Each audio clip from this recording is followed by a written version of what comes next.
Well, I'd like to draw your attention to the status of this little symbol up here in the properties box. If I hover over it now, the tooltip tells me using Shift for selection.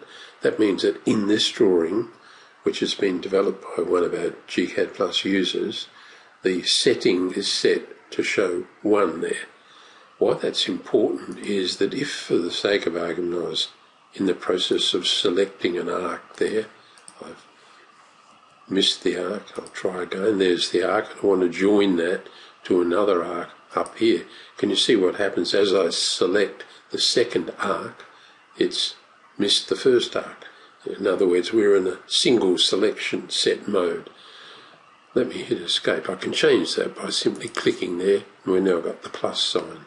So if I pick that first arc, and I can use Shift to remove that selection there, then I pick the next arc, and we can now right click and join them.